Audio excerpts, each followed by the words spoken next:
Bienvenidos a mi segundo podcast. En esta ocasión tengo como invitado a Juan David. Hola. Ya luego les digo qué hace él por aquí. Existo ya. Pero se dio la casualidad de que vino a visitar aquí a la casa, a mis padres, a mí supongo. Y le dije, hagamos un podcast. Y sí, y aquí estamos. Y aquí estamos haciendo un podcast. A ver, estábamos hablando antes de empezar con Juan David sobre qué podcast escucha Juan David. Así que contanos a ver. Bastante interesante porque nunca había escuchado un podcast. Desde que conozco la palabra podcast, que creo que es ahí por el 2008, me pareció interesante porque la primera vez que la vi fue en un iPod y le preguntaba a mi hermano qué era un podcast. La verdad es que nadie me supo responder en ningún momento. Y me he dado cuenta que últimamente están siendo bastante populares. Y es irónico porque estoy aquí haciendo algo de lo cual nunca he hecho uso, pues nunca había escuchado un podcast ni nada. Y es bastante común, últimamente bastante común. Me han pasado cosas así de irónicas en los últimos tiempos. Por ejemplo, este año empecé a trabajar en la parte constructiva de un aeropuerto y nunca he usado un aeropuerto. Ajá, para los que nos están viendo, Juan David es ingeniero electricista, ¿se dice? Sí, Ajá. electricista. ¿Infieri o ya con título? Infieri. Ajá. Aún no. Pero oye, Y prácticamente. no creo que lo tenga por ahora. Porque yo odio los protocolos. Sí, protocolos burocráticos. Y para mí actualmente está siendo más difícil todo el papeleo que conlleva obtener el título que la carrera en sí. Yo recuerdo que cuando me gradué, a mí también me fastidian los procesos burocráticos. Y tuve la suerte, o quizás que solo tenía eso que hacer, y me puse a hacerlo y logré sacarlo en un par de meses. Pero yo creo que de haber estudiado para abogado no hubiera servido yo, porque los abogados lo que hacen es proceso burocrático. Yo odio realmente todo lo que tenga que ver con bancos o papeleo porque me va mal, realmente me va mal. Porque en el aeropuerto donde estoy laborando comencé como practicante, pasantía y eso. Y cuando me emplearon tuve que hacer todo una maraña de papeleo. Y me fue terriblemente mal. Yo ya estaba empleado, me estaba sacando permisos para ir a hacer todas estas puertas y tuve que ir aquí a una institución pública que se llama el SAR. Sí. Y fui el primer día. Y yo como ya medio había preguntado que era lo que yo necesitaba y me decían, mire, ocupo un recibo de luz. Creo yo que es para que a uno lo identifiquen, de cómo es y eso. Parece que esos procesos burocráticos en todo el mundo son así de... Es que son terribles, porque... Hasta en las películas sale. ¿Has visto la de Zootopia? No. La he escuchado. Tenés que ver esa parte, es épica. Bueno, la cosa es... Ajá. En el aeropuerto estás trabajando dentro de la parte de electricidad, ¿verdad? Sí. Y ya estás coordinando ahí, he escuchado. Pero ¿cuál es lo raro... o lo que estabas comentando de que es como irónico? Eso de que estoy trabajando en algo que nunca he utilizado. Que es viajar. Sí, es utilizar un aeropuerto. Es más, nunca creo que lo más cercano que estuve de un aeropuerto fue cuando fuimos a traer a mi hermana que estuvo en Sudamérica hace 2 años. Y nunca me había hecho la idea de que iba a terminar trabajando en un aeropuerto. Así me pasó con ingeniería, con estudiar ingeniería eléctrica, porque el cajón no lo conocía y se mantiene que a nivel eléctrico es una de las mayores proezas que ha tenido Honduras. Pues recuerdo que en el 2014 hicimos un viaje con la familia y fuimos al cajón. ¿Ya estabas dentro de la carrera? No, estaba en el bachillerato. Yo entré a la carrera en el 2015. Y nunca pensé que iba a terminar estudiando ingeniería eléctrica. yo recuerdo que pensaba estudiar medicina porque mi papá nos decía, estudia medicina, a todos nos decía que estudiáramos medicina. Y pensaba que eso, pues. Es más, recuerdo que cuando no pasé el examen de medicina, yo sentía que el mundo se me caía encima porque no tenía ninguna otra opción o algo así. ¿Y cómo caíste? Y yo como... es que yo había metido ingeniería como segunda opción porque me lo había sugerido un amigo. Bueno, para los números y estas cosas. Un primo me acuerdo que me dice que lo que él hizo fue con una moneda tirarla al aire para ver qué carrera ponía. Y cuando me contó eso me quería regalar la moneda y yo no la acepté. Bueno, yo tengo un amigo que dice él que él es fiel a los papelitos, dice. Dice que los papelitos han regido su vida. Él dice que él estudió la carrera que sacó en el bachillerato, que fue, ¿cómo le llaman a los que eran peritos antes? Aquí, ahora son bachilleres en contaduría pública, creo. Pues me dice, mira, man, yo metí ahí las cosas que me gustaban en los papelitos, le dije, y salió contaduría pública. Y yo, pues, estudié contaduría pública y aquí estoy y mirás, me fue bien. Y cuando estaba en el proceso de la universidad, porque, no sé, yo tengo eso de que impulso a la gente a que estudie en la universidad. Me parece que si tienen la opción de poder hacerlo, que realmente lo hagan. O que busquen hacerlo. Man me dice, mira, ya voy a hacer lo de los papelitos para entrar a la universidad. Y yo, como es en serio vas a hacer eso, porque ten en cuenta que es una decisión muy importante que de alguna forma va a regir tu vida en los siguientes años y no sé, tenés que pensarlo bien. Le digo, no, los papelitos. Y le salió una carrera afín a lo que había estudiado en el bachillerato. Creo que él está estudiando... es como administración de empresas, pero creo que sigue siendo contaduría pública o algo así. Y le va súper bien, súper bien. Es más, creo que ya va a salir, creo que le faltan como 15 clases. Poniendo como en contraposición lo que estabas diciendo vos, últimamente he estado escuchando comentarios en los podcasts. Para los que no saben qué es un podcast, sería como una plática que uno escucha. Puede ser un monólogo, puede ser un diálogo entre varias personas, pero normalmente uno lo escucha. Solo que ahora se han vuelto populares los podcasts que son con video, que suben a YouTube o a Facebook. Y hay gente que saca como 3 cosas de un solo podcast. El video completo, que dura 40 minutos, 1 hora, 3 horas. Saca pedazos de esos, que le llaman clip. Y saca el audio, que lo sube a Spotify o cosas así. Entonces la gente, cuando va al trabajo, cuando está haciendo cosas, va escuchando el podcast. Y yo, en el último mes, en octubre, estuve dibujando a diario. Entonces mientras dibujaba, estaba escuchando. ¿En serio? Sí, gente ahí hablando. Y ahorita, durante este mes, sigo escuchando, dibujando y escuchando personas. Y me entró esa inquietud muy fuerte de hacer. Hay temas cuando escuchas podcast, hay temas afines que te interesan. Porque, por ejemplo, el que estamos haciendo es como aleatorio. Es como lo que salga, pues. No sé si... Por eso cuando me hiciste la propuesta te pregunté si era de trabajarlo antes o si era de prepararlo o solo era como charlar y tal vez desligarse de todo medio audiovisual y solo hacer como que estamos. Pues hay variedad en estas cuestiones, según he visto yo. Hay gente que tiene una línea ahí de temas porque son sus temas.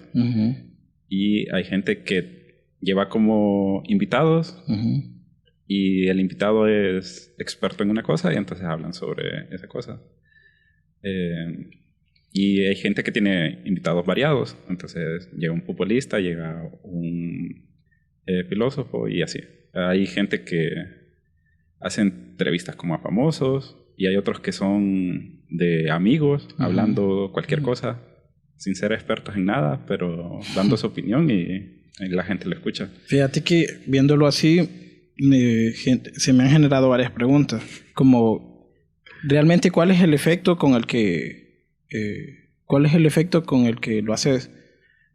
¿Por qué escuchas un podcast? ¿Y por qué lo haces en esas condiciones como vos decís? Porque a mí me pasa algo, fíjate. Cuando de vez en cuando voy a dormir, me pongo a escuchar videos de gente que si es un video preparado, pues por ejemplo me gusta escuchar bastante a Treeline, que él habla de temas diversos y bastante variados, pero él, no sé, me gusta como escucharlo, por decir así. Solo escucharlo, y creo que lo que siento es como, no es que le estoy prestando la debida atención como para que me voy a detener, sino es como, y tampoco como que si me estuviera acompañando, no sé cómo darme a entender, fíjate, pero se siente agradable y al final me sirve para dormirme. Y no sé si es lo mismo con el podcast. No sé cuál es la debida atención que se le da a un podcast, porque vos decís que lo haces cuando pintas, cuando dibujas, y supongo que dibujar te lleva bastante atención como para que no le prestes demasiada al podcast. Fíjate que con el dibujo es creo que la única actividad con la que escucho música, o con la que he escuchado música, porque yo no escucho mucha música. Otra cosa que tenemos en común con Juan David es que Juan David tiene una facilidad para la música, canta bastante bien y silba bastante bien, y ahí toca un poquito de guitarra y ukulele. Entonces tiene un canal ahí con algunos covers silbando, y incluso ganó un concurso ¿De qué? aquí cerca en el pueblo, de tipo karaoke, creo, algo así. Sí. Bueno, entonces cuando yo estoy dibujando, estoy escuchando música, que es con la única actividad que he estado escuchando música. Y yo creo que al haber hecho tanto dibujo, ya puedo como desconectarme en ciertas partes de estar pensando realmente en el dibujo. Hay unas partes esenciales del dibujo, que es cuando uno comienza, que está batallando con ciertas cosas. Luego hay otra parte que es como trabajo mecánico, de cierta manera, porque es rellenar, repasar, sombrear, o al pintar es igual, darle más capas a una base, a la estructura. La estructura es lo más difícil. Entonces, durante esos procesos, es como que me puedo desprender de realmente estar pensando en la pintura y le puedo poner atención a otras cosas. Entonces, lo mismo sucede con los podcasts, que estoy escuchando y hay unas partes que o me pierdo y lo vuelvo a repasar, o hay otras partes que no lo escucho, sino que hasta que llega la parte como más mecánica. Y otra cosa que tenemos en común con Juan David es que él le interesa bastante el dibujo. Creo que de las cosas que tenemos en común, quizás esa es la que menos has trabajado, supongo, porque no he visto muchas cosas que... Sí, que fíjate que, no sé, me gusta y creo que en algún momento lo intenté, pero como siempre te lo había comentado a vos, como creo que a mí el dibujo que más me gusta es el dibujo artístico, el que se parece más a la realidad, que me da la impresión que para la mayoría de las personas es como el más apreciado. Como el fotográfico. Es que el fotográfico, correcto. Porque si te das cuenta, cuando entre más real plasmas algo, mejor te dice la gente que puedes dibujar, no sé. Creo que si vos vinieras y hicieras tu interpretación artística de algo, ay, este man no puede dibujar, van a decir la mayoría de personas aquí, ¿sí o no? Fíjate que ese tema lo vengo pensando, lo pensé bastante en mi tiempo cuando estaba haciendo como el quiebre entre lo que dibujaba o que pintaba a diario durante 2 o 3 años, que eran pueblitos, y cuando quería pintar algo diferente. Entonces lo pensé de esta manera. Un artista va como en contraposición o más bien, reacciona ya sea a favor o en contra de su medio. Entonces, un artista puede reaccionar a favor si, en este caso en específico, si el medio está exigiendo de que lo haga fotográfico, como aquí en Honduras, Sí. que es nuestra cultura, digamos, porque la gente no sabe mucho sobre arte y Sí. le falta como amplitud en esto para apreciar otra forma. Correcto, para Entonces, apreciar. Un artista podría reaccionar a eso de forma de dejarse llevar, y en ese caso buscaría hacerlo más fotográfico. Sí. Habría otro tipo de artista que sería como el que reacciona en contra. Y entonces dice, no, que la gente no importa y yo lo voy a hacer en contra porque es lo que quiero, y lo hace todo con cierta su interpretación. Sí, pero bien alejado de la realidad. Entonces, cuando yo andaba buscando qué hacer, mi vuelta fue hacer tipo surreal.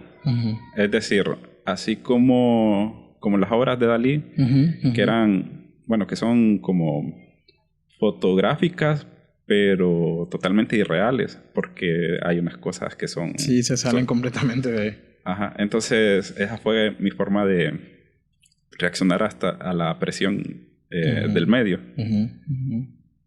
Por ahí. Sí, fíjate, es bastante interesante porque, bueno, el dibujo, el arte en general es bastante relativo, pues.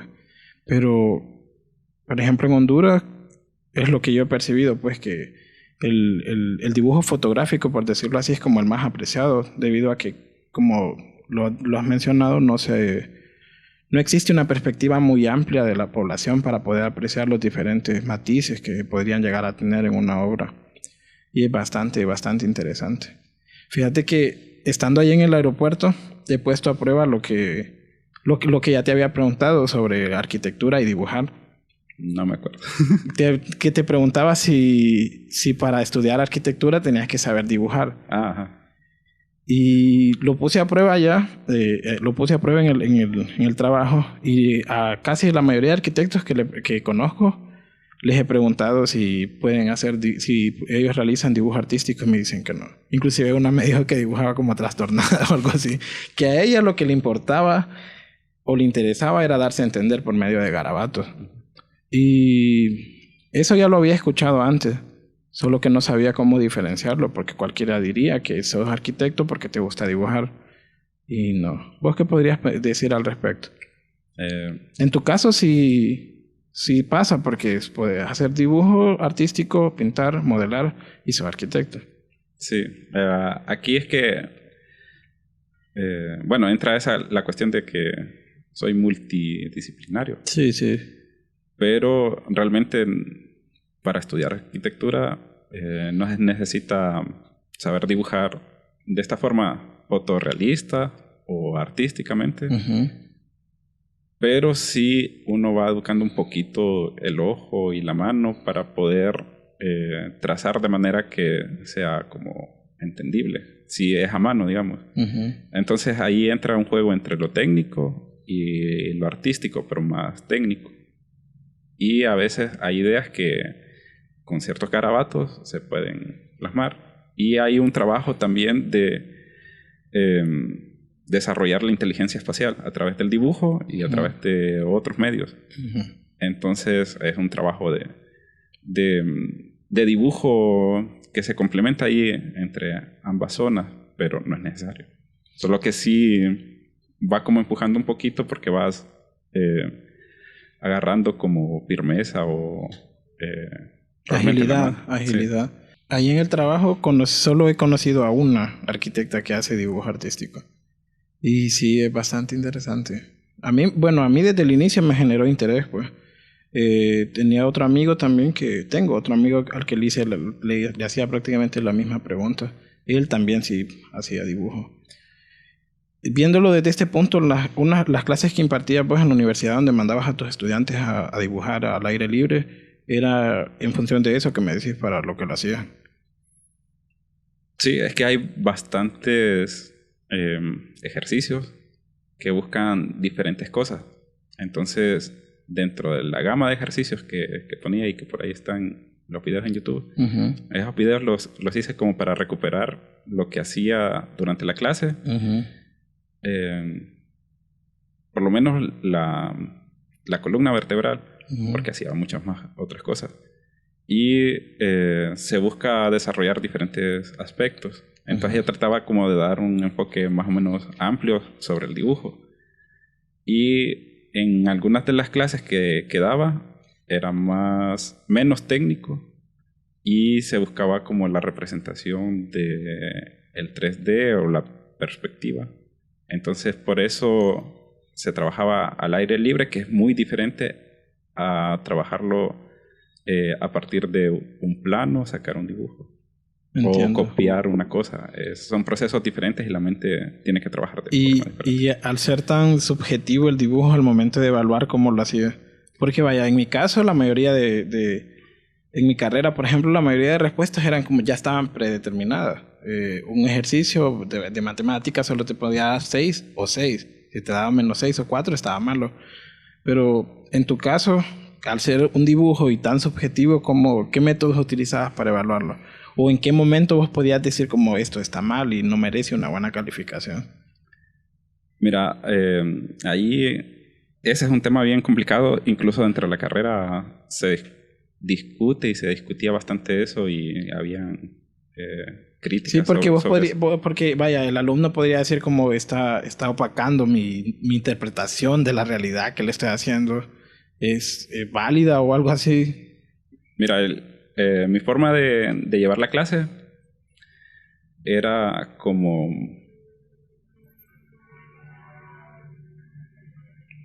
Puedo poner un par de ejemplos ahí. Uno de los ejemplos que ponía yo era que el trabajo continuo y bastante iba a hacer de que mejoraran.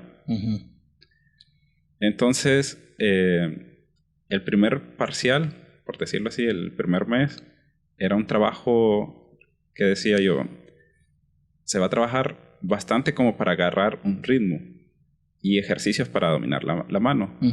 Y se trabajaba, por ejemplo, yo trataba como hacer una matriz en vez de agarrar un tema en el primer parcial, otro tema en el segundo y otro tema en el tercero, que podría dividirse en hacer líneas en el primero, hacer isométricos, que vos trabajaste creo que con isométricos, y en el último hacer perspectiva. Entonces lo que hacía yo era, en el primero hacíamos las 3 cosas, pero de una manera un poco burda. En el segundo parcial hacíamos las 3 cosas, pero de una manera ayudado por plantillas. Y en el tercer parcial hacíamos las 3 cosas,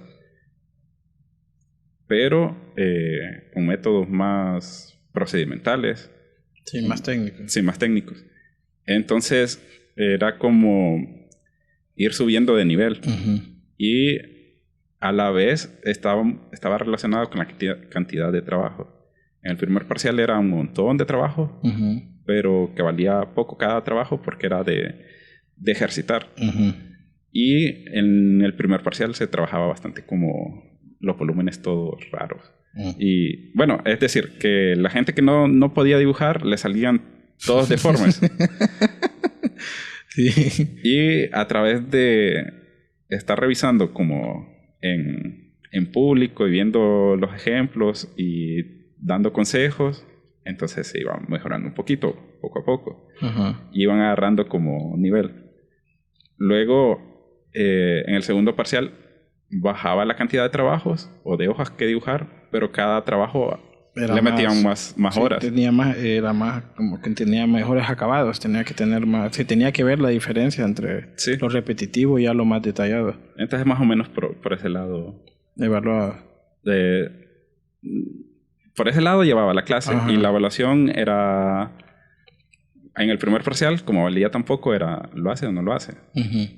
O lo hace muy mal, entonces tiene la mitad de los puntos, y lo hace y como cuando uno se olvida un poco de realmente cuánto valen los puntos y está pensando en aprender, entonces va mejorando y va mejorando. Entonces mi idea siempre ha sido en casi cualquier cosa que enseño es que el fin es aprender, no tanto la cuestión de las notas. Sí, la evaluación. Sí, entonces yo he pensado que he sido justo y se evaluaba en esa primera parte como más por hacerlo completo y exigiendo poco a poco, mejorando. En las otras había como una rúbrica que habían varios aspectos que tenían que completar y así iban cambiando. Sí, lo entiendo.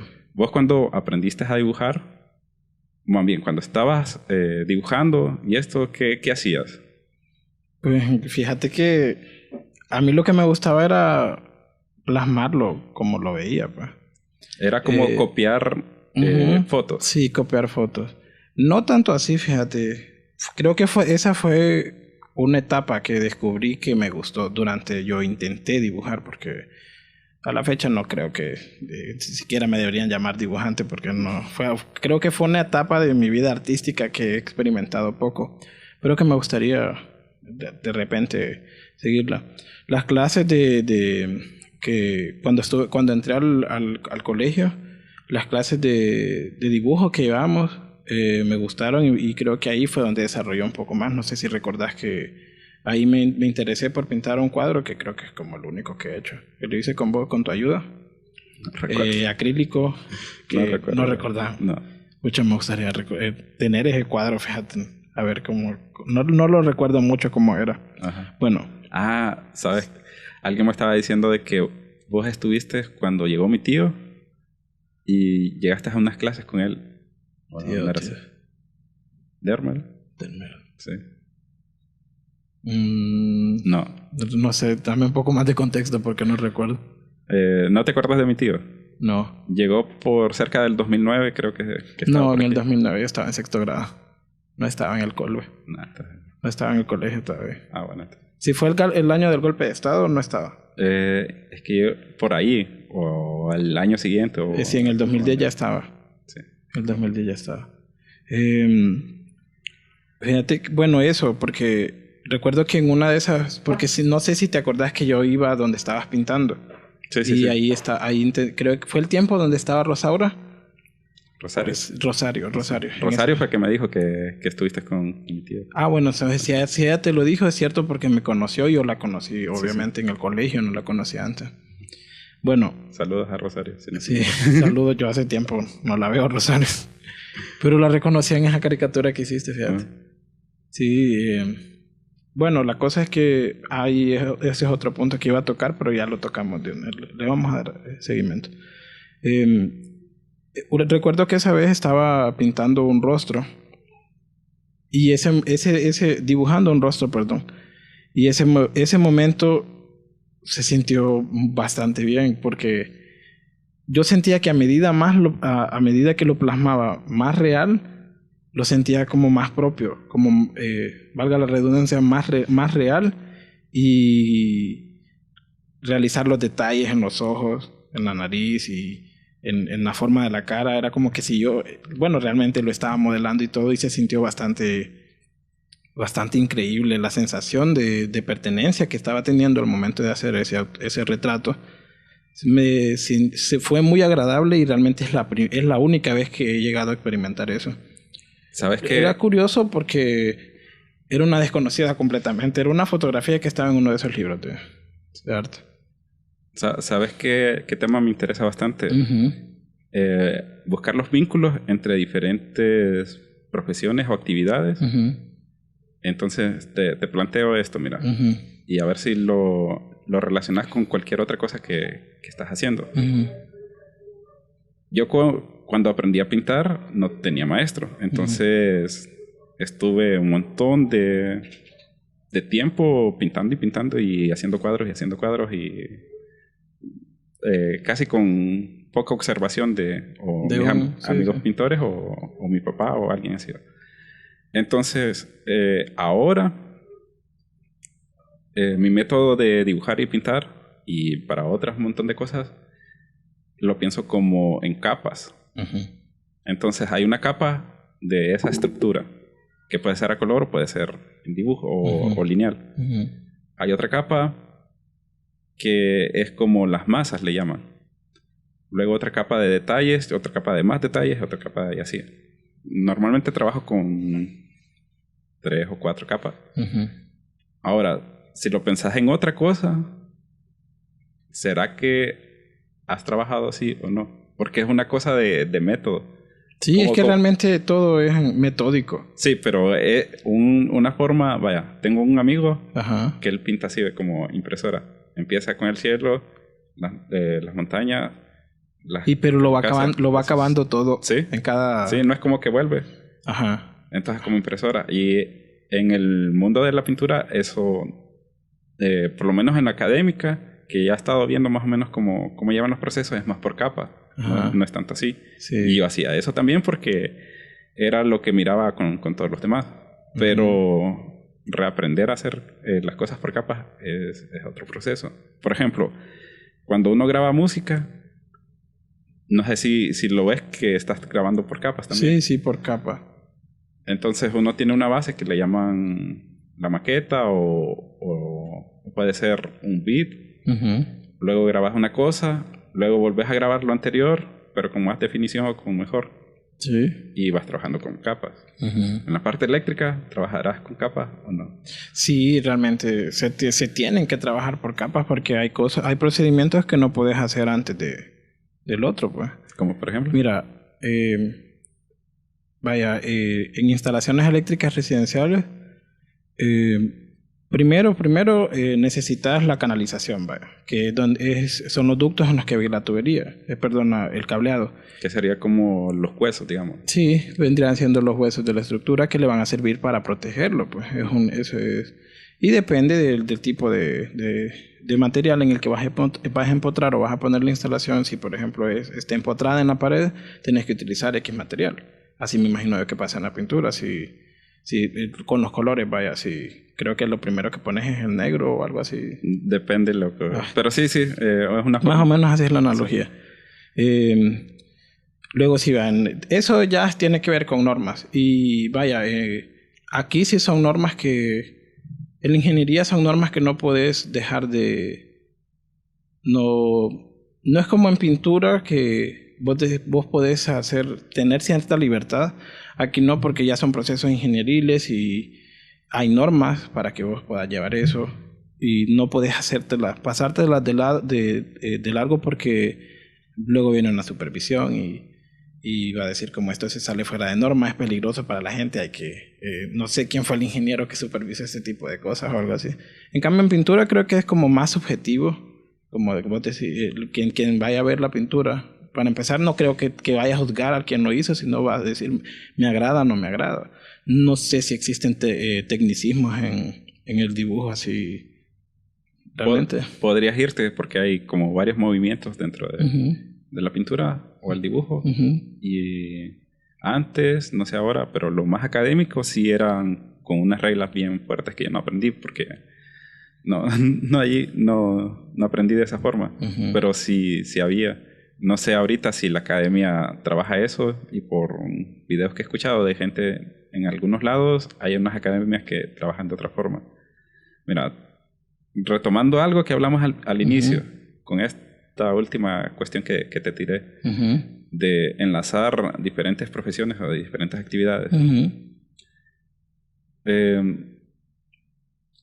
Vos haces diferentes actividades o has hecho diferentes actividades. Sí. Varias artísticas y ahorita una técnica.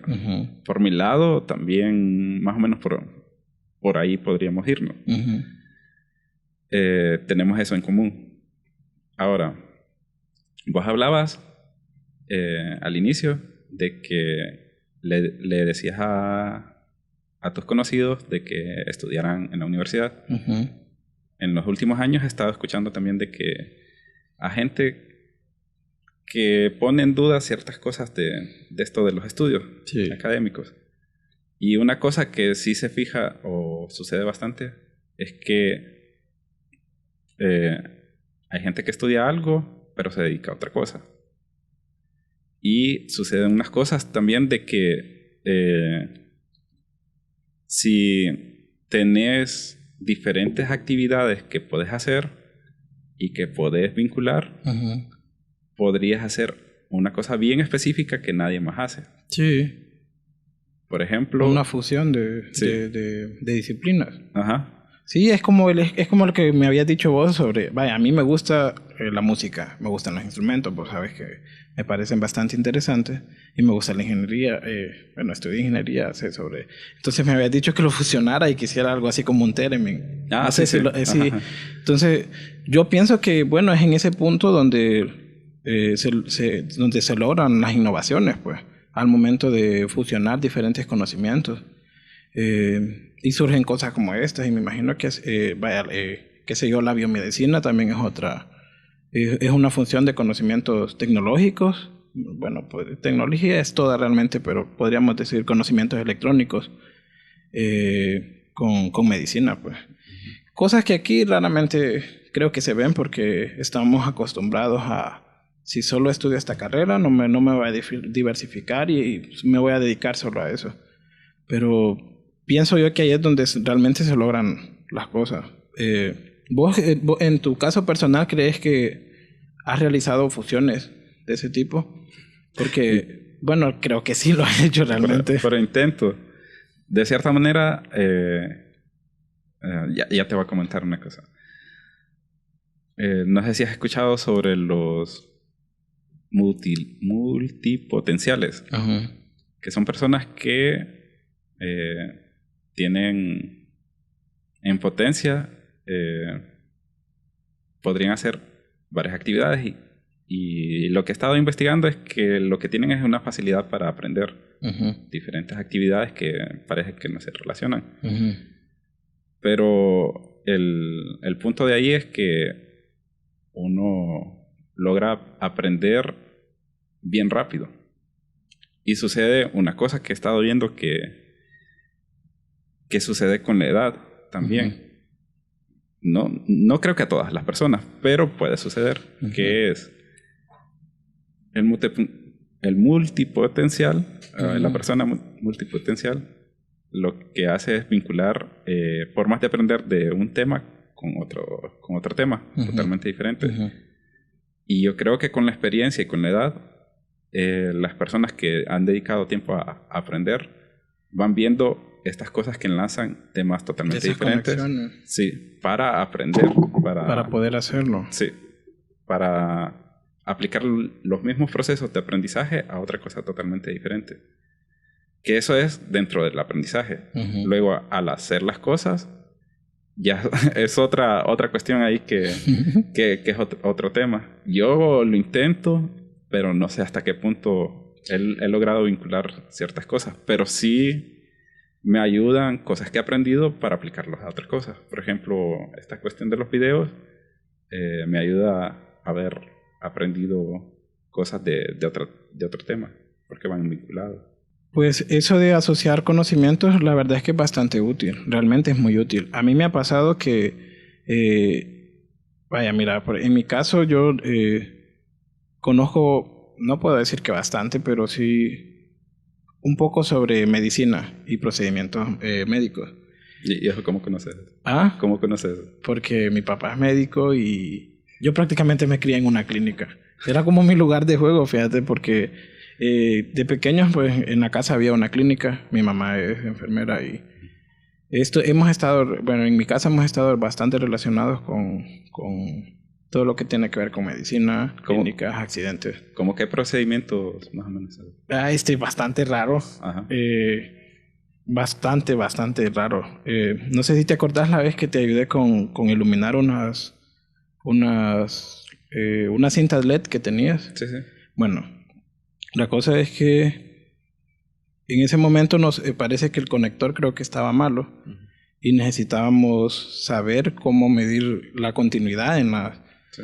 Eso es pues electricidad, ¿verdad? Sí. La cosa era cómo lograr hacerlo, ya que estaba completamente hermética la cinta y no podíamos romperla, pues, porque iba a perder la garantía y eso.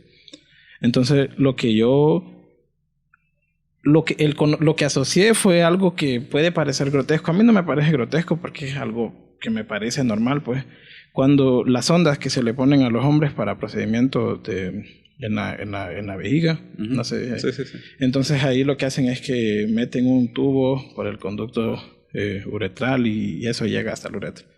Fue prácticamente lo mismo asociando eso fue como pude darle solución a medir la continuidad, que era con 2 hilos de cobre gruesos, introducirlos hasta que hicieran contacto con el cobre de la cinta LED, y así fue como logramos medir continuidad. Sí, suena un poco raro y grotesco, porque ¿cómo vas a estar pensando en esos procedimientos en algo? Pero al final funciona, pues, y supongo que el asociar diferentes conocimientos llega a darle soluciones bastante interesantes a problemas cotidianos, como ese, por ejemplo. Me imagino que hacía de eso se trata aprender, pues para eso realmente aprendes, para llegar a solucionar problemas o hacer cosas nuevas. Sí. Entonces sí.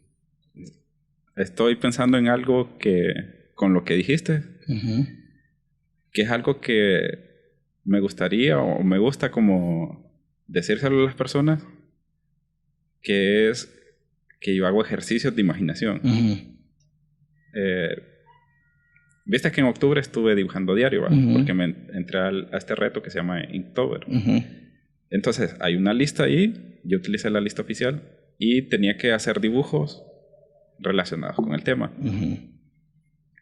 Entonces a mí me gusta bastante esta cuestión de tratar de buscarle solución a estos problemas conceptuales o artísticos. Y a otros problemas más técnicos también me sucede lo mismo. Pero paso imaginando, yo por ejemplo tengo el tema, decir una palabra cualquiera.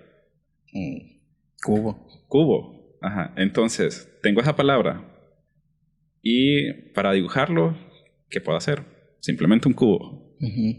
Pero trato de buscar qué otra cosa puedo dibujar que se relacione con el cubo. Darle como una vuelta de tuerca.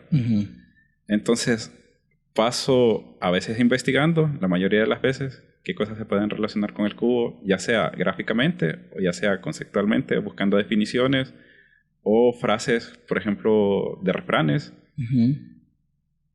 o poéticas, o darle la vuelta a esas mismas cosas que son comunes. Sí. Entonces es un ejercicio mental de imaginación. Y vaya, esa misma palabra cubo, hace años la agarré yo y le di vuelta y empecé a hacer cajas paralelepípedos. Sí, paralelepípedo. Por cierto, esa palabra, fíjate que la vez pasada estaba en Facebook y busqué, y había un reto como de una palabra con 3P, y fue la única, hasta ahorita creo que es la única que he encontrado paralelepípedo. No sé. Era un comentario aleatorio. Dato interesante. Sí. Entonces, agarré las cajas, porque estaba como aprendiendo eso de la perspectiva. Y los cubos y paralelepípedos son una base esencial para aprender. Sí, son figuras básicas. Entonces, tengo la caja, ¿va? Ahora, ¿con qué lleno la caja? Y ahí me da una posibilidad enorme. Sí. Y de poner la caja en situaciones también irreales, incluso, o extrañas. Incluso, como estaba trabajando bastante en las pinturas, con cajas, pero mi fin primero era trabajar la sombra y lo que había aprendido de perspectiva ahí. Pero le ponías cosas raras por esta cuestión que dije del surrealismo y eso. Sí. Entonces tenía un montón de pinturas que la gente miraba, y la gente que miraba mis obras me preguntaba que por qué dibujaba tantas cajas. Y entonces aquí entra una cuestión. Vos podés dar una explicación real de lo que está sucediendo, o podés dar una explicación poética, o podés dejar que la persona se imagine y no dar explicación. Sí, que sea como abierta su interpretación. Ajá. Yo prefiero esta última, que sea abierta. Pero obligado por el medio, así como estamos hablando. Sí. También he dado los otros 2 tipos de explicaciones. Y respecto a la última, ¿te ha pasado alguna vez en la que una persona encuentra un significado que ni siquiera vos te habías imaginado? Sí, ¿Y cómo se siente? Es que por eso es que me gusta tanto, porque abre la posibilidad para otras cosas que uno no se imagina y que son buenísimas y que uno queda asombrado. Por eso mismo, vaya. Pero no sentís que es absurdo. No te sentís fuera del lugar. No, más bien es como delicioso. Ajá, es exquisito. Entonces, saber de que hay otras posibilidades que uno no ha visto. Sí. Yo pensaba que más bien se iba a sentir absurdo, fíjate, porque era como, no sé qué estás diciendo, pero no era lo que yo pensaba o lo que yo creía que se iba a captar o algo así. Aquí entra la cuestión también de qué es el objetivo que andas buscando con lo que creas, ¿verdad? Uh-huh. Porque si andas buscando comunicar una idea concreta. Sí. Y te entienden otra cosa diferente. Ahí sí es un problema. Sí, ahí es un problema. Sí. Pero si andas buscando como que la persona se imagine, trabaje la mente, se deje llevar, ajá, entonces es bueno ahí. Sí. Y te pongo un ejemplo, vaya, de la cuestión aquí que es incómoda. Uh-huh. Yo tengo un primo que es bien gracioso, todo le saca chistes. Uh-huh. Entonces, a cualquier cuadro que hacía, le sacaba un chiste ahí. Yo me acuerdo que una vez hice un gallo y abajo del gallo tenía un huevo y una gallina por otro lado y así va. Y el gallo estaba soñando de cuando estaban los pollitos y ya crecido. Uh-huh, uh-huh. Y viene mi primo y lo primero que dice es, como el huevo estaba debajo de la cola del gallo, uh-huh, pero es que no se miraba relación. Él vio relación y dijo, vaya, el gallo puso el huevo. Y el mensaje era como bien claro en ese sentido. Uh-huh. Y ahí fue como incómodo. Pero, porque lo dijo en forma de broma. Uh-huh. Pero a partir de mi primo empecé como a pensar esas posibilidades graciosas de, uh-huh, mis cuadros. Uh-huh. Entonces, ahora tengo las dos posibilidades. Y eso de... Bueno, ahí podrías decir que entramos como en un tecnicismo de alguna forma, porque estarías ya generando de alguna forma un método, por decirlo así, al momento de... ¿No sentís que eso te quita un poco de libertad? ¿En qué sentido? De que estás ahora explorando posibilidades que te puedan generar incomodidad. No necesariamente, porque es como dentro de todas las opciones que hago, uh-huh, estoy viendo otro tipo de lectura. Uh-huh. Y es otra posibilidad, pues, que se puede encontrar uno. Entonces, hay personas que dicen cosas como significados que se inventan ellos, uh-huh, y que son bien interesantes para mí y que me gustan. Uh-huh. En Inktober seguía a otros artistas. Tienen la misma palabra y cada quien interpreta. Sí, cada quien hace su interpretación.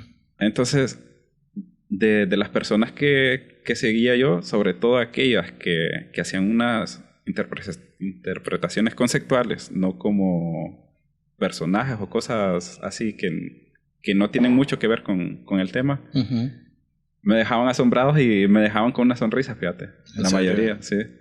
Porque decía, vaya, yo no... tanto que pensaba como 2 horas para hacer un dibujo. ¿En serio? Sí. Tanto que pensé y yo no llegué a esa conclusión. Y ellos sí llegaron.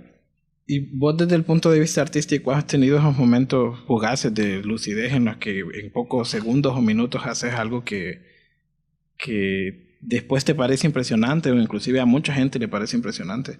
Como estos artistas que dicen, compuse esta canción en 10 minutos y es un éxito. Sí. ¿Te ha pasado? Y para las personas que buscan hacer eso, porque escuché tu comentario antes de que empezáramos el podcast, ajá, que decía, estábamos hablando sobre grabar más canciones tuyas, ¿verdad? Ajá, sí, sí. Y vos dijiste, no, voy a esperar que ande ganas o inspirado. Sí, que vengan esos momentos. La frase para estas personas, por mi forma de haber aprendido y mi forma de trabajar el arte, es la de Picasso. Uh-huh. Espero que la inspiración me encuentre trabajando. Uh-huh. Sucede que Picasso era un tipo que pintaba a diario y un montón de cuadros. Trabajaba en la noche, por cierto. Y hizo miles de cuadros, pero miles. y cuadros encima de cuadros también. Entonces, no trato de que todas las personas hagan eso. Y ni espero, ni les va a funcionar a todo el mundo. Pero lo que admiro yo, por mi forma de trabajar también, y lo que admiran otras personas, pero que no notan, es el trabajo continuo. Sí. Entonces, hay un trabajo diario o continuo, y sucede de que hay días que salen cosas que es pura basura. Pero porque te ves obligado a seguir trabajando y a seguir trabajando, en algún momento van a llegar ideas buenas y vas a estar trabajando y allí mismo la vas a llevar a cabo. Sí. Y hay veces de que no estás trabajando en estas cuestiones, tenés una idea buena, pero como estás ocupado o distraído en otra cosa y ya cuando querés concretizarla ya no funciona. Tiene sentido, fíjate. Solo que la constancia y la disciplina es una de las mayores cosas más difíciles de llegar a desarrollar. Y la constancia, la disciplina es algo que te ha caracterizado. Bueno, desde que yo te conozco. A veces digo que es realmente mi talento. Y los demás es en base a eso, de haber trabajado bastante cada una de las cosas.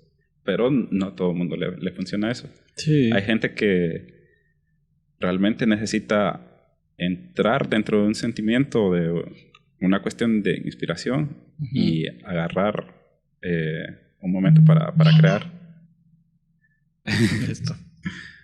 Y mira, para terminar en esto, porque también tengo la contraparte. En los últimos años me ha sucedido de que esta cuestión de inspiración, que yo le podría llamar como ganas de hacer algo en específico, no como epifanía, sino más bien como deseo. Sí lo he visto más o menos reflejado en lo que estoy haciendo, porque hace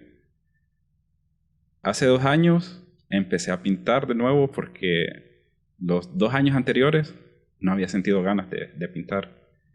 Y volví a pintar porque me metí a esto del Inktober y después quedé como con ganas de realmente pintar sobre físico porque estaba haciendo en digital.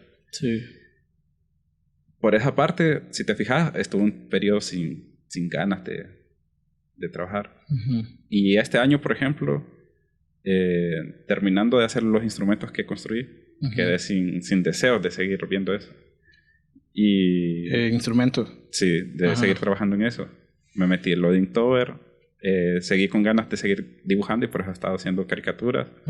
Y vale más que han salido gente que me han encargado. Para financiar tus ganas. Sí. Y ahorita tengo ganas de hacer podcast y por eso estamos aquí. Y si hubiera gente así que pudiera hacer continuo esto, como tengo las ganas, entonces lo puedo sacar y hasta que se acaben las ganas, digamos. O hay ciertas épocas del año de que se sienten como más ganas para hacer una cosa que otra. Eso es lo que he estado viendo últimamente en mí, que es bien diferente a cuando comencé a pintar. Porque cuando comencé a pintar era de lunes a viernes, 3 horas o 4 horas diarias pintando durante 3 años, 4 años. Y no recuerdo haber sentido o no sentido ganas, sino estaba ahí dándole. La constancia. Escucha. ¿Y crees vos que la constancia llega a tener un límite en el aprendizaje? Creo que estás confundiendo términos ahí. No, ¿El límite es el aprendizaje o el límite es la constancia? Perdón. ¿Crees vos que el estar constante en realizar una actividad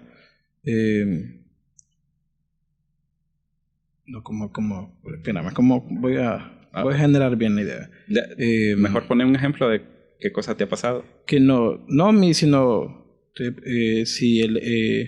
por más que vos estés haciendo algo constantemente, no llegues a mejorar, sino que llegues al límite de lo que estás aprendiendo.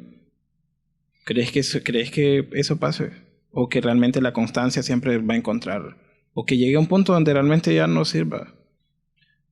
Probablemente son las vueltas de tuerca que uno necesitaría hacer para hacer eso mismo, pero diferente. porque ya no lo satisface. Sí. Y la ventaja del arte, como para el espíritu, es que uno puede sacar un montón de cosas de uno a través del arte. Sí, todo. Y si uno no anda ganas de crear,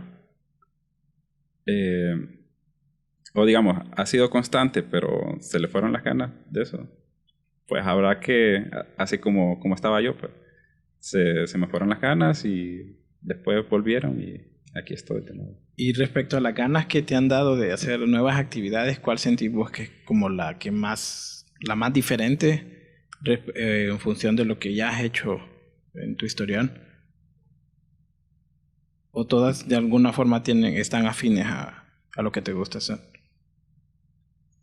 Pues sucede que a veces uno lo racionaliza las cosas, aunque al inicio no mire la relación.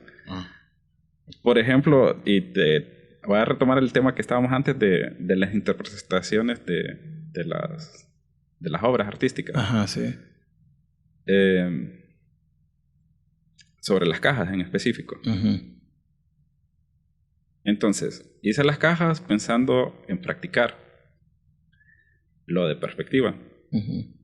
Puse las cajas en un mundo onírico. Sí, sí. Vinieron personas y me estaban preguntando qué significan las cajas y por qué las pongo ahí. Durante todo ese proceso no había pensado realmente qué significan las cajas o si significaban algo. Para mí solo era un objeto que estaba trabajando. Pero después de ahí empecé a racionalizar el significado. Y entonces le encuentro ahí un montón de vueltas. De relaciones. Sí, y empecé a hacer incluso un poema donde ejemplificaba todo esto. A través de una pregunta, ¿va? Sí. ¿Qué pueden significar las cajas según para lo que lo utilizas? Y pensando no solo en objetos, sino también en ideas. Por ejemplo, en las cajas podés guardar ¿qué cosas? Cosas que vas a tener almacenadas. Entonces se vuelven como recuerdos que uno quiere mantener lejos para después traerlos. Cosas preciosas o cosas que uno quiere olvidar, pero que no quiere deshacerse de esas. También hay cajas que uno lleva para la basura con cosas de esto. Entonces se vuelven, si hablamos como de sentimientos, también serían que vas a utilizar las cajas para deshacerte de cosas. Utilizar las cajas para regalar cosas. Utilizar las cajas para almacenar cosas. Para llevar, digamos, animales de aquí para allá. Y entonces, ¿qué significa el animal? Porque no es un objeto muerto, sino que es vivo. Y hay cajas que las guardas en un lugar especial y hay otras que solo las apiñas o apilas. Entonces, ahí estás racionalizando algo que no habías pensado en racionalizar. Entonces, algo así me pasa con estas otras actividades. ¿Y alguna vez has decidido hacer algo que no te gusta hacer solo para ver si puedes volverte más o menos diestro en eso? A mí me pasara, por ejemplo, con los deportes. Yo deportes así donde hay que moverte y eso. A mí no me gusta el fútbol. Soy torpe para jugar fútbol. Pero si te apuestas. No. Por eso te lo pregunto vos, porque vos defendés que la constancia te puede ser bueno en algo. Y no sé si vos lo has puesto en práctica en algo que no te guste. Más o menos. Mira. Pero es que hay cosas que tienen un contexto. Entonces no es solo esa cosa que no me gusta, sino que hay otras cosas. Otros factores que influyen y que sí me pueden gustar a pesar de que eso no me guste. Por ejemplo, esto que estamos haciendo ahorita. A mí no me gusta salir en cámara. Verme en foto y todo eso nunca me ha gustado. Pero hay unas cosas que sí miro de provecho en esto. Luego, justo esto del podcast, que es una conversación, la mayoría de las personas que me conocen saben que yo soy callado, que no soy muy buen conversador. Pero estar haciendo esto casi que es una de las cosas que me estoy viendo obligado a ver cómo aprendo a conversar. Y supongo de que si lo hago seguido de aquí dentro de 1 año o 2 años, pues voy a mejorar. Incluso cuando estaba en el colegio, más o menos por ahí, yo decía, ¿cuál será el misterio de conversar? ¿En serio? Sí, sí. ¿En serio? Porque yo decía, ¿y cómo es que hace la gente que habla tanto? Que pasan 1 hora hablando. ¿Y de qué hablan? Porque yo no hablaba nada. En el tiempo del colegio era mucho peor que ahora. Pero no ¿En serio? Sí, no te has puesto a pensar en qué hablan las personas. O la forma en que hacen de que la conversación continúe. Pues mira, a mí me pasa que yo hablo de todo, casi de diversas cosas de las que me pregunten. Ese es un punto, fíjate, creo, porque soy bien versátil al momento de tocar temas cualquiera y por lo general siempre tengo algo que decir al respecto de lo que me mencionen. Yo soy buen platicador. ¿Y platicas con fundamentos o con cosas que has reflexionado? Hay otras personas que hablan y hablan de casi nada, sí, con profundidad. Sí, yo hablo, de alguna forma creo que hablo con ideas ya trabajadas o cosas que cosas que me han intrigado y pienso buscar una persona con cual defender eso o hablar sobre ello. Pero una conversación solo se da y creo que lo que lo mantiene en pie, además de lo que se está hablando, es la forma en la que se habla, si es divertida, o si la persona te parece interesante. Ajá, pero ¿cómo puedo hacer para llegar a ese punto si no está dentro de mí el talento nato de platicar? Eso es lo que me preguntaba yo. Es que creo que mira, es bastante interesante esto porque parece algo tan natural que es increíble encontrar a alguien que esté tratando de hacer un algoritmo de platicar cuando sale con naturalidad. Yo me he dado cuenta, fíjate, ya en el proyecto, que realmente cuando podrías decir que te exteriorizas a tu círculo de amigos, te encontrás con gente nueva y con gente nueva es más difícil para mí porque yo creo que sigo la frase esa que dicen de niño, que no hables con extraños. Ajá, pero ¿cómo vas a ser amigo y tienes que hablar con extraños? Bueno, mira, yo he tratado Yo he dado a conocer un buen potencial para conectar con la gente. Ahí, fíjate, justamente, en lo personal, yo creía de mí mismo que no era tan social, pero realmente es todo lo contrario. Y algo que a mí me ha ayudado bastante, pienso yo, a empatizar con la gente, reírme de casi todo. Al parecer mi risa es chillona, pero no es divertida, pues a la gente le da risa. Y eso hace que de alguna forma se conecte, fíjate. Y me ha ayudado bastante a amortiguar un poco el estrés. Al parecer la forma trágica en la que cuento mis historias a la gente le gusta, le da risa y eso. A mí me gusta que se la pasen bien, la verdad, cuando les cuento mis tragedias, que no son tragedias, solo es que al parecer, según dicen, soy dramático y exagerado. Se siente bien, pues se siente bien conversar y como te digo, pienso yo que es eso, pues una conversación se agarra cuerpo de lo que estás hablando y cómo lo hablas, pues. Otro tema que tomaste ahí es cómo hacer para contar cosas divertidas o que la gente se ría. Porque vos sabes que mi papá, cuando daba clases, contaba sus chistes y todo el mundo se reía. Mi mamá, todo lo contrario. Y yo no era bueno ni me sabía un montón de chistes, pero contándolos es bien diferente. Entonces, fue otra cosa que me puse a pensar. ¿Cómo puedo hacer yo para poder hacer reír a una persona así como tipo chistes, pero es de encontrar su forma? Después te cuento las conclusiones que he llegado más o menos. Pues a mí fíjate que eso me sale natural. Yo voy por ahí y le cuento a la gente mis historias, lo que me pasa en el proyecto y se ríen. Yo se los cuento según en forma de tragedia, pero les parece divertido. Por ejemplo, la vez pasada me encontraron ahí y estaba yo revisando unos documentos y me dicen, Juan, ¿qué te pasa aquí? Que estoy al borde del colapso de tantas cosas que estoy haciendo y todo el mundo riéndose o cosas así. No sé, es como...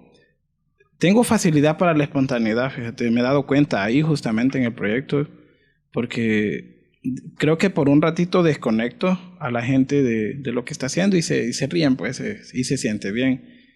No sé cómo me sale, la verdad. Sí. Ahora pensá en otras personas que hablan, platican, hacen chistes, pero de otra forma.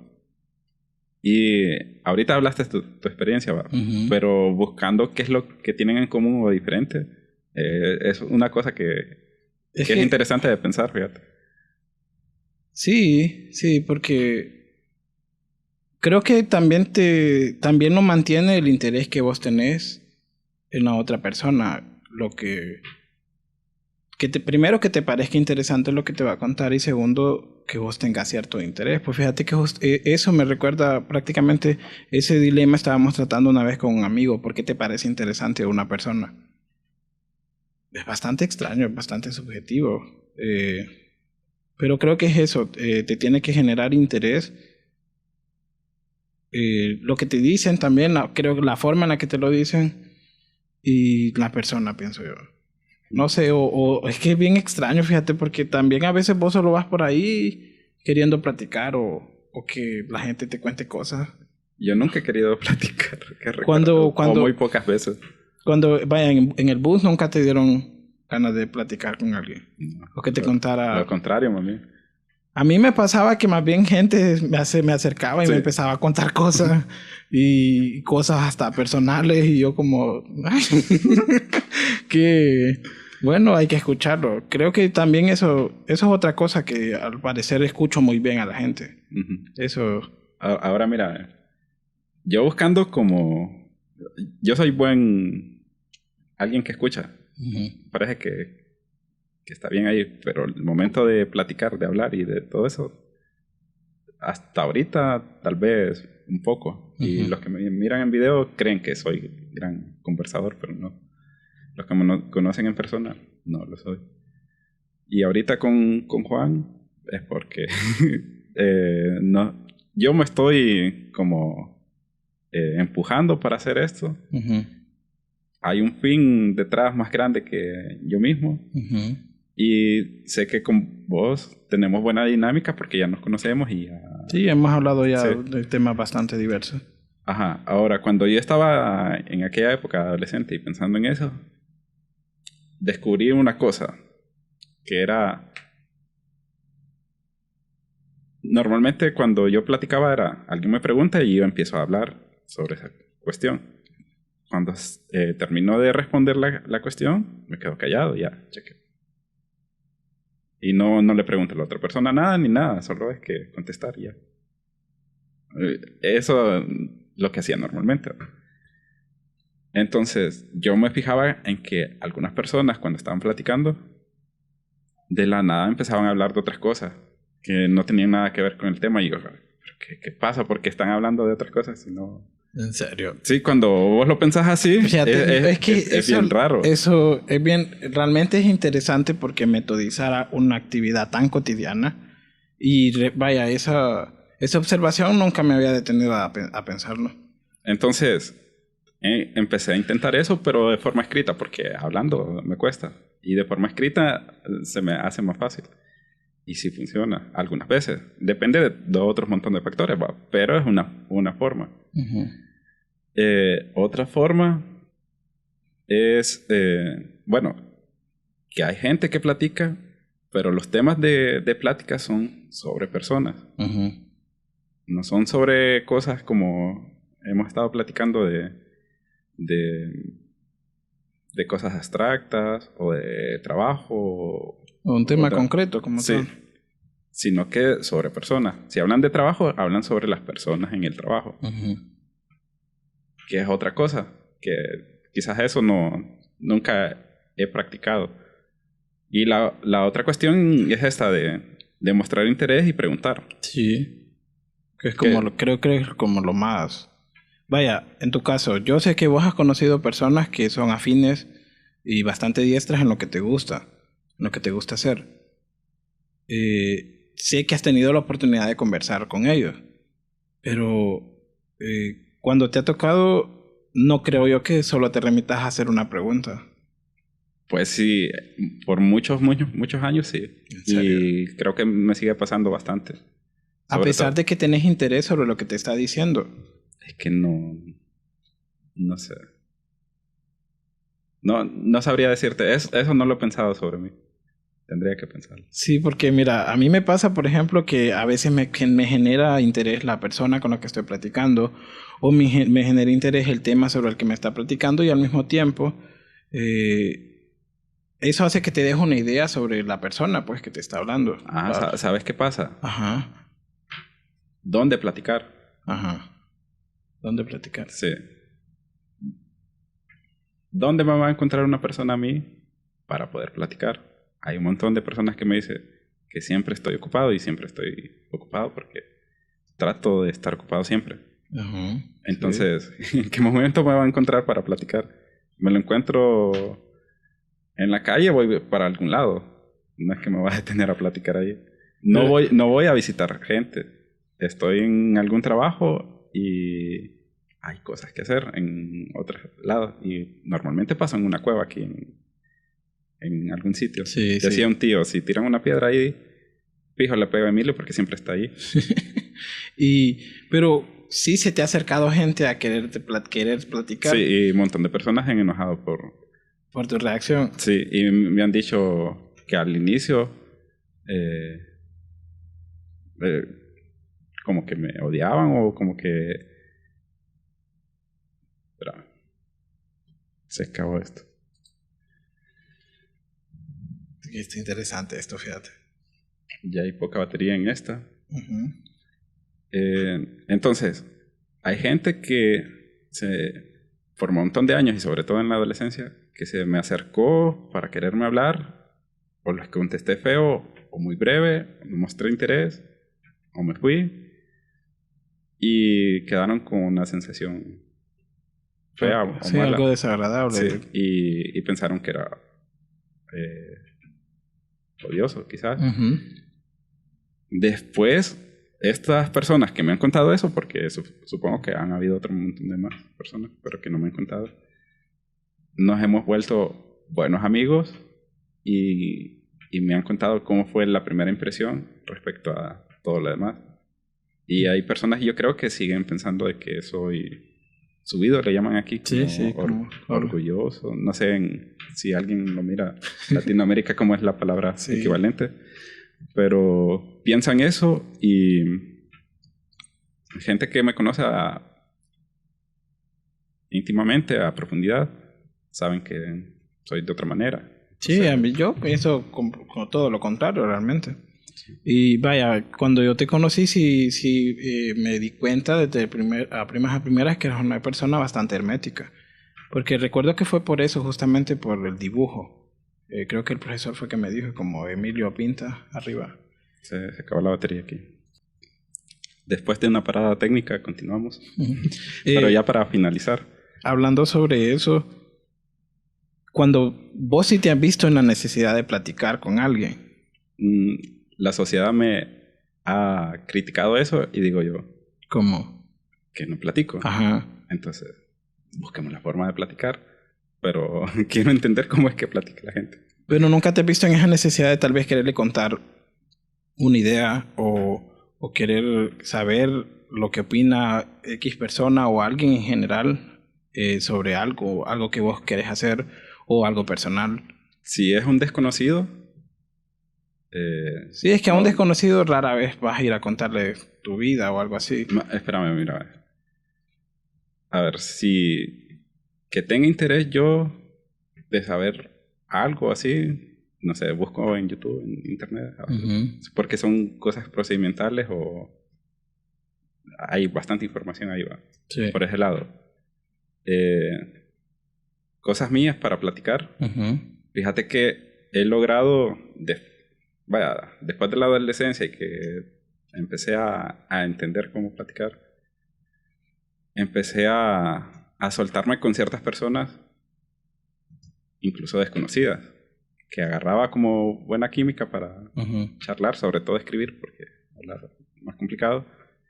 Y he estado pensando como que durante mi vida he encontrado personas que llegan por un periodo de tiempo pequeño y están ahí como acompañándome, luego se pierden, luego aparece otra persona y así. Entonces, por ahí mis secretos están como desperdigados en un montón de personas. Y depende también el momento, la persona y esto que te platico en el tiempo. Y ahorita supongo yo que vamos a, con esto de los podcasts, estar platicando, no con personas como el público, que no están viendo, pero sí cosas, y eso es lo que sucede con los podcasts, que uno platica cosas como que quedan en el público. Sí. Así. Sí, tu propuesta, la verdad, para llevar a cabo la práctica de platicar es bastante interesante porque prácticamente lo estás haciendo hacia el público. Sí, es interesante. Creo que a mí me pasa algo parecido cuando hablo por teléfono. Yo no puedo hablar por teléfono. Es como lo que voy a decir y ya. No tengo nada más que decir. Porque es como te digo, como te estaba diciendo hace un momento, para mí es importante el contexto porque creo que todas las expresiones de la gente, del entorno, me hace que me suelte, pues. Pero sí, por teléfono es como lo que voy a preguntar, lo que me responden y ya. Te cuento un par de cosas respecto a eso. La primera vez que hablé por teléfono, que me acuerdo yo, acababan de instalar el teléfono aquí en la casa. Llaman por teléfono. Contesto yo y era mi abuela, que vive en San Pedro Sula, que da 4 horas de aquí. Y me estaba hablando mi abuela y yo sentía, pero bien extraño eso. ¿En serio? Sí, pero lo extraño era que la estaba escuchando y no la estaba viendo. Y era más o menos niño. Sí.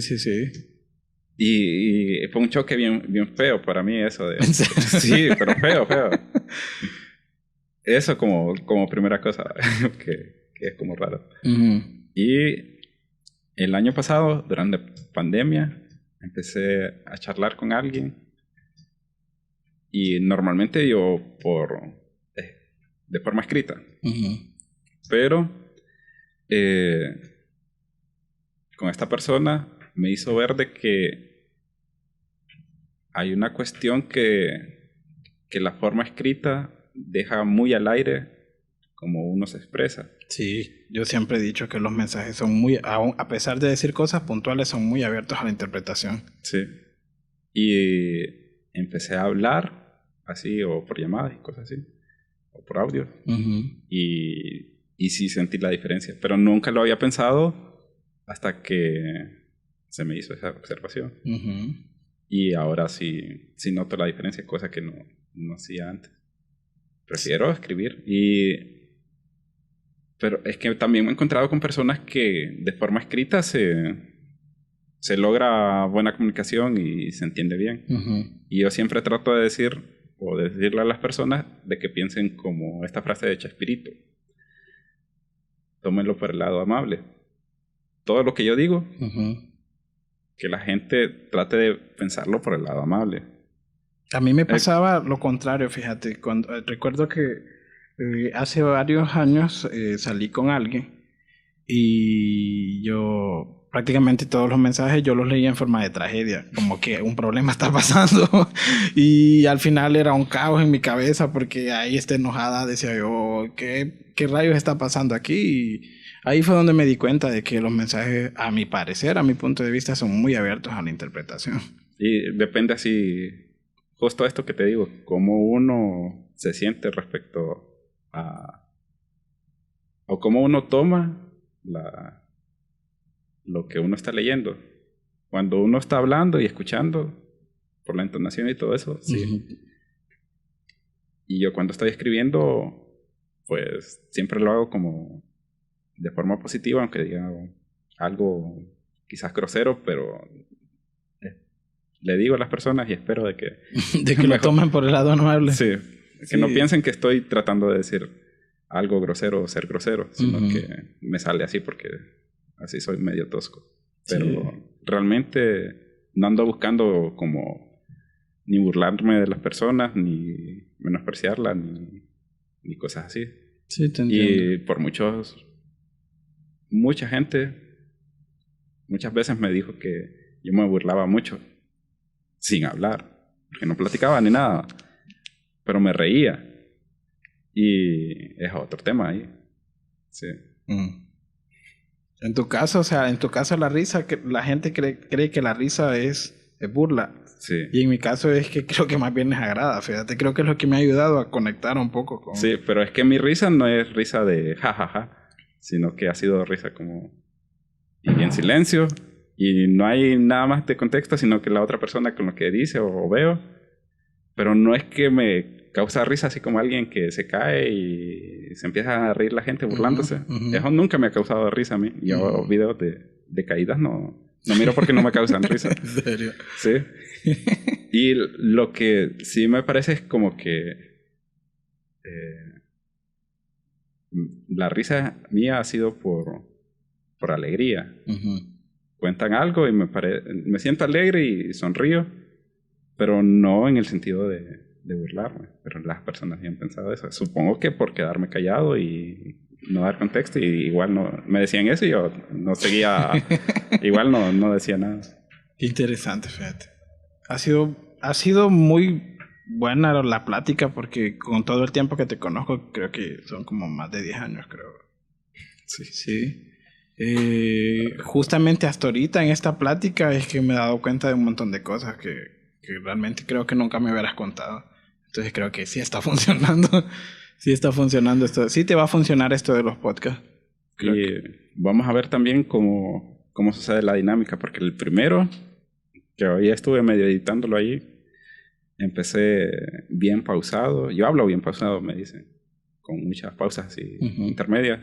Entonces puede suceder de que sientan aburridos las personas, y en aquel caso fue más como entrevista. En este caso ha sido más como plática. Ha sido más orgánica, sí. Que ha sido más natural. Yo creo que hasta he hablado más yo que... Sí. Pero porque me has preguntado. Sí. Pero si no me preguntas, no sé qué hubiera Pero pasado. es que eso se trata de platicar, pues. O sea, mira, yo me he dado cuenta en lo que va todo este proceso. Si han habido, siento yo al inicio habían como... había momentos que me parecían parecían entrevistas, como creo yo que inclusive yo estaba en ese punto, pues, pero han habido otros momentos como donde creo que sí parecemos dos personas que estamos platicando y de eso se trata platicar, pues de eso se trata hablar.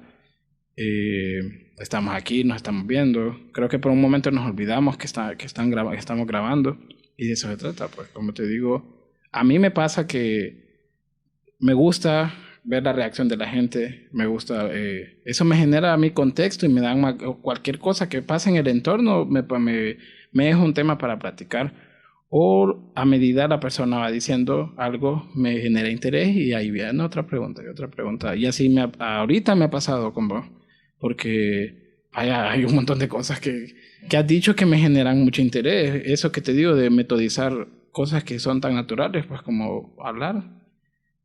Ahorita estamos documentando nuestra racionalización de la plática. Sí, y es interesante tu punto de vista para algo tan sencillo, natural para otras personas, pues. Sí. Es bastante interesante. Y como te digo, llevo un buen tiempo de conocernos y creo que esta ha sido como la charla más personal que hemos tenido. Y que la van a ver un montón de... Sí, es que es lo raro, es lo interesante, el punto donde has decidido llegar a explorar las formas de platicar, que no lo estás haciendo, o sea, aquí entre nosotros es personal, pero lo va a ver un montón de gente. Qué formas tan interesantes de explorar las cosas que tenemos, la verdad. Sí, no creo que, no, son bastante diferentes. Eso supongo que es bueno, pues. Es interesante. Y si seguimos con estas cuestiones de cómo se hacen estas cosas naturales, ¿cómo se cierra una plática? Pensando yo que ya llevamos suficiente tiempo como para cerrar la plática. Pues mira, a veces pasa que vos no querés como irte, no quiero que termines o algo así, y otras es como, tengo prisa, tengo que ir a hacer otra cosa, nos vemos después. O miras la hora y... Sí, yo creo que ya es hora o se está acabando la batería o algo así, pero igual se cierran así de forma natural. Como... Te cuento una cosa chistosa. Ajá. Anécdotas. Ajá. Las anécdotas para mí han sido la forma de contar chistes o cosas graciosas, de reír. Entonces yo digo, no cuento chistes, sino que cuento anécdotas. Y me he fijado que ese humor trágico me ha funcionado para hacer reír a otras personas. Sí, para empatizar. Bueno, pero esta anécdota no es mía, sino que de mi abuelo. Mi abuelo, que en paz descanse, era un gran platicador. Y cuando venía aquí, decía, voy donde mi amigo tal. Y quizás solo lo había visto una vez y se iba a dar su vuelta por todo el pueblo. Y cuentan mis papás que una vez lo vino a visitar una persona. Y estaban afuera en el patio platicando, pero la otra persona le ganó a mi abuelo en ser más platicador. ¿En serio? Sí. Y ya era de noche, como, no sé si como a esta hora, sí. Y entonces mi abuelo se dormía temprano. Y dicen que solo escuchaban que le decía... bostezando. Bostezando. Y... ahí seguía el otro platicando y platicando. Y la gente de los pueblos dicen que para correr a la visita le ponen le tiran sal. Ajá. O le ponen una escoba atrás de la puerta. O algo así. No había escuchado. No. Y entonces al día siguiente, hablando con mi abuelo, mis papás, mi abuelo quejándose porque no lo fueron a ayudar a salvar de ahí. Sí que fue un martirio entonces para él.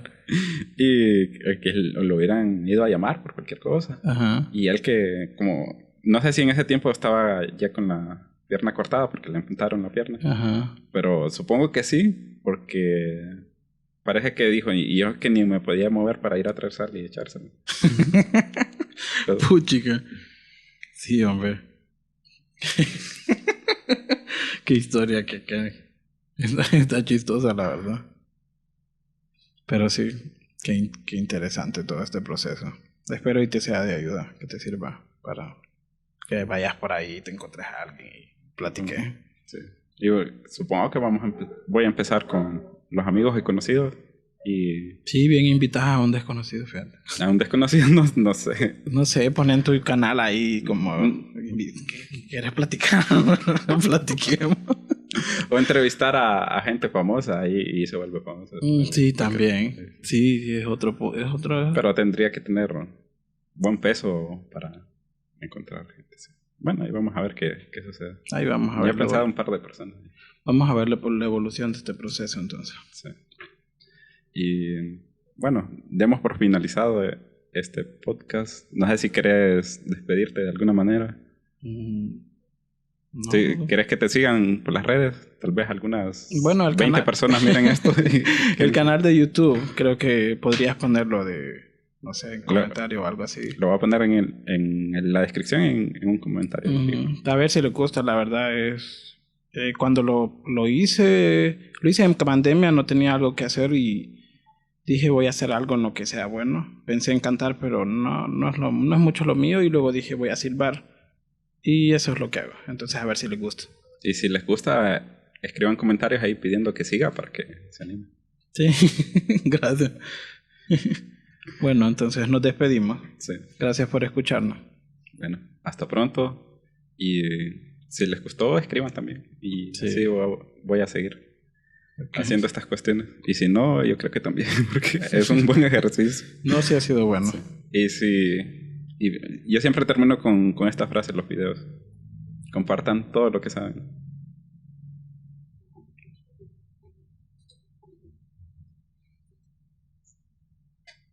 Estuvo bueno.